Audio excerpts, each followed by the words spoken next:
Okay, how's it going everyone? Chris here with the next episode of my Homefront weapon guides. In the last episode, the M110 sniper rifle, I mentioned that we'd take a look at the Wolverine drone. We're going to take a look at the Wolverine, but we're also going to include the other drones. In Homefront we've got 4 drones altogether that you can purchase during any game. We've got 2 ground drones and 2 air drones, so I'm going to combine them all into this episode and give it kind of like an overall insight into the drones of Homefront.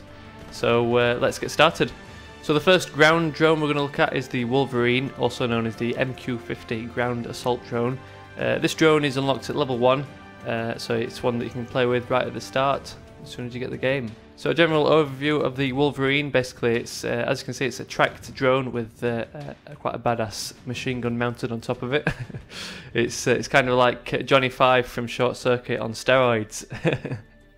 So basically this drone is effective against enemy infantry. It's kind of like running around as your kind of character, but you've got the advantage of the higher powered weapon and the faster movement speed.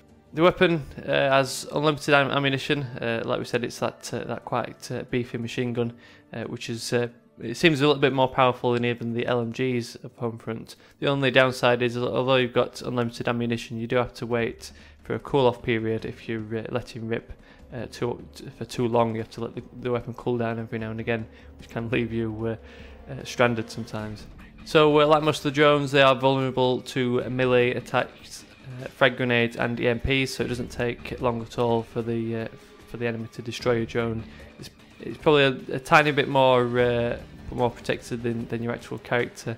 If anyone's just kind of shooting at the drone, or like I mentioned, just meleeing it, if they're up close or dropping a frag or an EMP, they can easily take it out. So it's definitely worth using cover like you would as a normal character, as you're running around in the game otherwise. So the Wolverine best suited to hit and run attacks. So basically you want to sneak up on a baddie, use the cover to your advantage, blaze them down, hopefully taking out just one enemy at a time. You probably won't last too long against multiple enemies, and then getting out of there and finding someone else. So next up, the second ground drone is the Rhino, also known as the MQ-60 anti-tank drone. And as the name suggests, this drone is suited to taking out enemy vehicles. This drone is unlocked at level 21, so a little bit later than the Wolverine.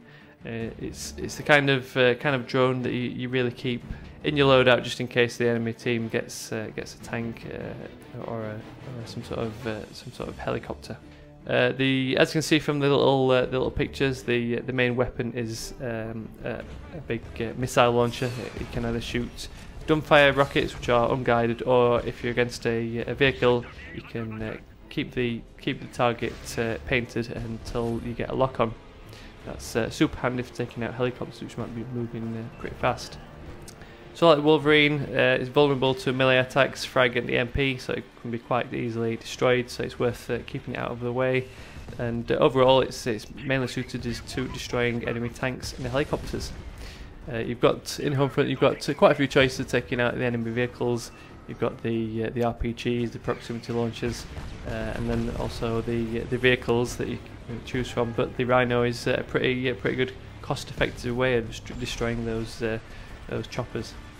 So moving on onto the air drones. The first air drone we're going to take a look at is the Buzzard, also known as the AQ-11 air assault drone.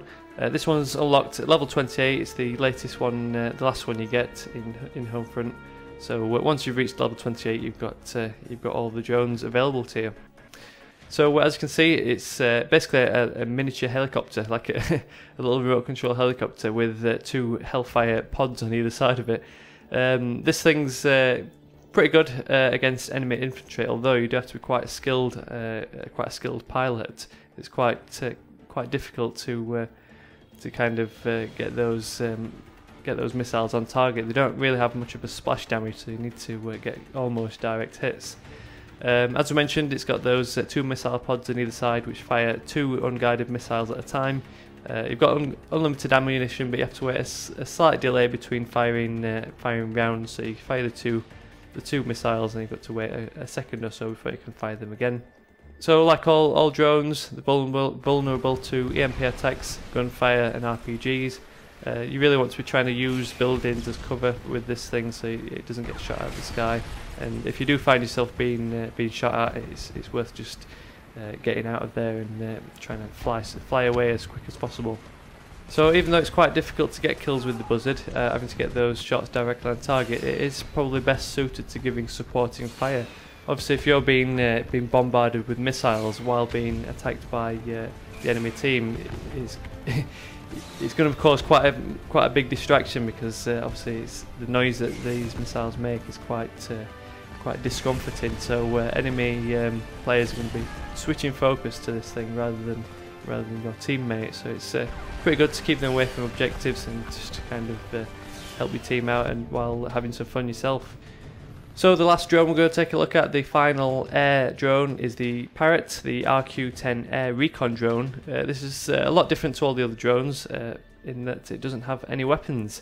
It's unlocked at level 6, so it's available for use pretty early on.